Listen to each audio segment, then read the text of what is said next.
बिस्मिल्लाहिर्रहमानिर्रहीम। अस्सलामुअलैकुम व्यूअर्स, मैं हूं तसव्वुर अब्बास और उम्मीद करता हूं कि आप सब खैरियत से होंगे। व्यूअर्स, आज एक अहम टॉपिक और बहुत ही ज़्यादा इंफॉर्मेटिव वीडियो ये मैं आपके साथ शेयर करने जा रहा हूं। स्किप नहीं कीजिएगा, ये वीडियो आप आखिर तक सुनेंगे तो यकीनन आपको काफ़ी हद तक फ़ायदा होगा। और वीडियो है, ये जो टॉपिक हमारा है आज वो है इंटेलिजेंस टेस्ट के हवाले से। जैसा कि आपको मालूम है कि पाकिस्तान के जितने भी इदारे हैं वो first of all test conduct करते हैं और उन टेस्ट के अंदर जो पार्ट 1 होता है वो आलमोस्ट जो है वो इंटेलिजेंस टेस्ट होता है।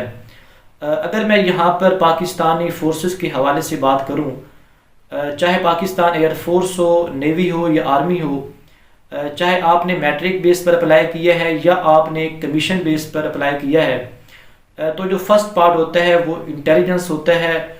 आप देख सकते हैं व्यूअर्स कि मैं आपके साथ यहाँ पर कुछ टिप्स शेयर करने वाला हूँ। फर्स्ट वन जो है वो टिप्स ये है कि जिन स्टूडेंट्स को जो है वो कंप्यूटर के बारे में नॉलेज नहीं है, इतनी ज़्यादा अवेयरनेस नहीं है, वो कम से कम इंटेलिजेंस टेस्ट देने से 3 से 4 दिन पहले किसी दोस्त के पास जाएं जिसके पास सिस्टम मौजूद है, ताकि वो थोड़ा इसको समझ सकें। और जो कर्सर की मूवमेंट होती है वो बहुत इंपॉर्टेंट होती है। अगर आप फर्स्ट टाइम जिस सिस्टम पे जाके बैठेंगे तो वहाँ पर कर्सर को उस पॉइंट पे लेके जाना, जो कि आपको वहाँ पर ABCDE 4 से 5 वहाँ पर जो है ऑप्शन होते हैं और उनमें से आपको एक ऑप्शन पर क्लिक करना होता है। तो वहाँ पर कर्सर को लेके जाना, चूँकि अगर आप फर्स्ट टाइम इस्तेमाल कर रहे होंगे तो आपको वहाँ पर डिफ़िकल्टी आ सकती है। और डिफ़िकल्ट से आगे जो चीज़ है कि वहाँ आपका इस प्रॉब्लम फेस करते हुए आपका टाइम काफ़ी निकल जाता है। जो क्वेश्चन, हालांकि आपको वहाँ पर क्वेश्चन इजी आते होते हैं, लेकिन आपका कर्सर जो है वो उस जगह पे जाने में आपके 2 से 3 सेकंड आपके वेस्ट हो जाते हैं। तो इस चीज़ को ओवरकम करने के लिए जो पहला मेरा टिप्स है आपके साथ यही है कि अगर आप इस चीज़ से अनवाकिफ़ हैं, आपने कभी सिस्टम इस्तेमाल नहीं किया है, आपने कभी कंप्यूटर को इस्तेमाल तक नहीं किया है, तो आप अपने टेस्ट से कम 3 से 4 दिन पहले जो है वो आप लाजमन थोड़ी प्रैक्टिस कर लें, ताकि आपका वहाँ पर जो टाइम वेस्ट होना है वो आप उस चीज़ से बच सकें। तो ये हमारा नंबर 1 पॉइंट था जो कि मैंने आपके साथ शेयर किया। नंबर 2 जो है वो ये है कि काफ़ी स्टूडेंट चूँकि विलेज से बिलोंग करते हैं और जब वो वहाँ पे फर्स्ट टाइम जाती हैं तो उनके अंदर कॉन्फिडेंस ना होने की वजह से वो वहाँ पर हिचकिचा रहे होते हैं या उनको डिफरेंट प्रॉब्लम वहाँ पे फेस करनी पड़ती हैं। कॉन्फिडेंस लूज़ होने की वजह से उनके हाथ कांप रहे होते हैं और उनकी टांगें कांप रही होती हैं। तो ये वो भी हम जैसे लोग होते हैं जो वहाँ पे आपको सर्व कर रहे होती हैं। जस्ट एक हमारा माइंड जो है वो बन चुका होता है कि पता नहीं ये क्या करेंगे, ऐसी कोई बात नहीं है। लेकिन जब वहाँ पे हमारा हाथ कांपता है तो उस वजह से जो है माउस को पकड़ने में और कर्सर को वहाँ पे लेके जाने में, मतलब जब कॉन्फिडेंस लूज होता है तो ऑटोमेटिकली जो आपके क्वेश्चन आपको आते होते हैं वो वाले क्वेश्चन भी आप गलत करके आ जाते हैं। तो ये नंबर 2 पॉइंट था। इसके बाद नंबर 3 पॉइंट है और बहुत ही इंपॉर्टेंट पॉइंट है, वो है जी इंटेलिजेंस टेस्ट के हवाले से मैं आपके साथ शेयर करने लगा हूँ। उसमें आपको पता है कि अगर कमीशन का टेस्ट है तो उसके अंदर ऑलमोस्ट 100 इंटेलिजेंस क्वेश्चन होते हैं, जिसमें वर्बल और नॉन वर्बल दोनों होते हैं। और अगर आप मैट्रिक का एग्ज़ाम दे रहे हैं तो उसमें जो है वो 75 क्वेश्चन होते हैं और उसके जो टाइम होता है वो 30 to 35 मिनट्स होते हैं आपके पास। जबकि अगर मैं बात करूं कमीशन की तो वहाँ पर 40 मिनट्स आपके पास होते हैं। तो ऑलमोस्ट जो टाइम बनता है वो तकरीबन 1 मिनट के अंदर आपको 2 से 3 क्वेश्चन सॉल्व करना होते हैं। तो उस लिहाज से मैं आपसे अहम यहाँ पर एक टिप्स शेयर करने लगा हूँ कि आप जो है वो फर्स्ट आप उसके 2 से 3 राउंड बनाएं। अगर तो आपको क्वेश्चन आते हैं और आप जल्दी जल्दी से उसको पिक कर रहे हैं तो फिर तो बहुत ही अच्छी बात है। लेकिन अगर आपको कुछ क्वेश्चन बीच में नहीं आते तो आप वहाँ पे ना रुकें, वहाँ पर अपना टाइम वेस्ट ना करें, बल्कि आप फिर 2 से 3 राउंड बनाएं। फर्स्ट राउंड में आप जितने आपको क्वेश्चन आते हैं, फ़र्ज़ करें अगर 35 मिनट का आपके पास टाइम है तो आप जो है वो पहले 20 मिनट में एक मुकम्मल राउंड करें और 75 में से जितने भी आपको 50 या 60 जितने भी आपको क्वेश्चन जिनके बारे में आपको बिल्कुल कंफर्म है कि ये ठीक हैं, वो आप जो है उनको टिक करें, उनके ऊपर आप ओके का निशान लगाएं।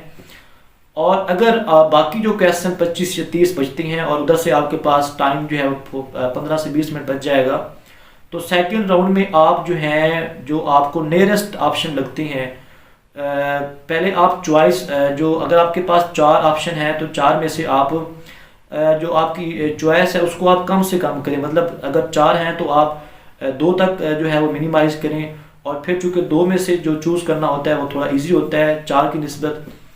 तो वो मैं आपको आगे चल के बताता हूँ कि किस तरीके से आपने अपनी चॉइस को कम करना है। अगर 5 ऑप्शन है तो 3 पे किस तरह आना है, अगर 4 है तो 2 या 1 पे किस तरह आना है, तो वो मैं आगे आपके साथ जाके शेयर करता हूँ।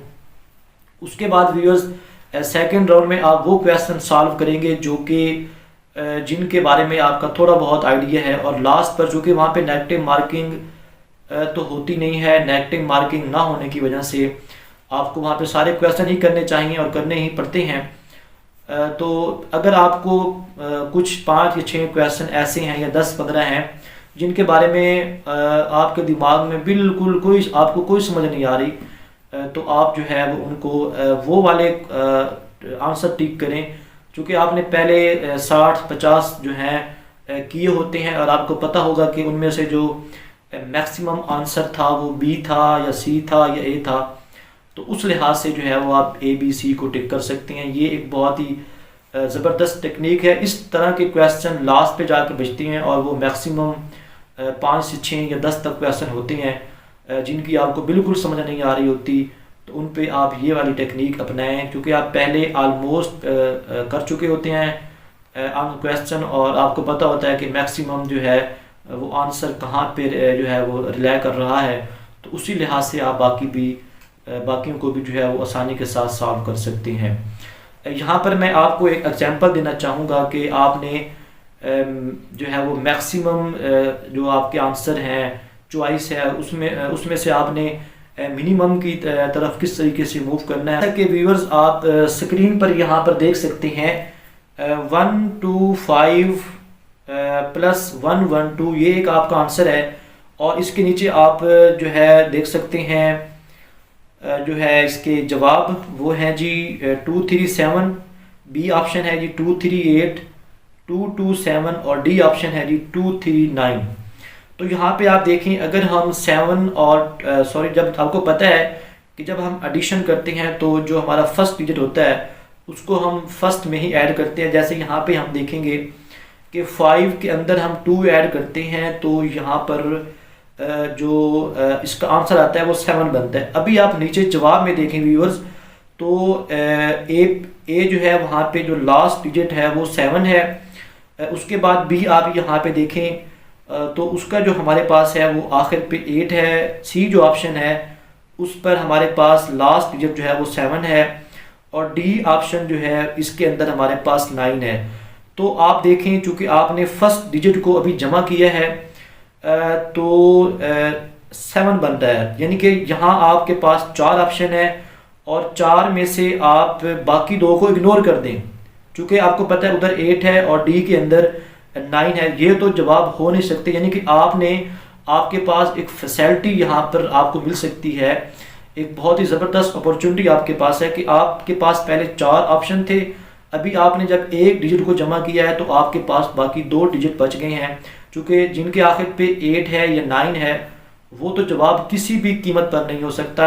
अभी आपने 2 में से चूज़ करना है। तो मतलब मेरा बताने का मतलब यही था कि आप क्वेश्चन को इस तरीके से हैंडल करेंगे, यानी कि आप क्विक वे से, अगर मैं ये कहूँ कि आप क्विक वे से चलेंगे ताकि आपका टाइम ज़्यादा वेस्ट ना हो। तो ये बहुत ही इंपॉर्टेंट टेक्निक है। इसी टेक्निक ये मैंने आपको वैसे एक मिसाल दी है समझाने के लिए। क्वेश्चन तो वहाँ पर डिफरेंट होते हैं, तो आप इस टेक्निक को इस्तेमाल करके जो है डिफरेंट क्वेश्चन को जो कि आपका टाइम 5 से 10 सेकंड लगते हैं, वही जो आपका क्वेश्चन है वो तकरीबन आप 3 से 4 सेकंड में उसको सॉल्व कर सकते हैं इस तरह की टेक्निक को अप्लाई करके। उम्मीद करता हूँ व्यूअर्स आपको काफ़ी हद तक समझ आ चुकी होगी।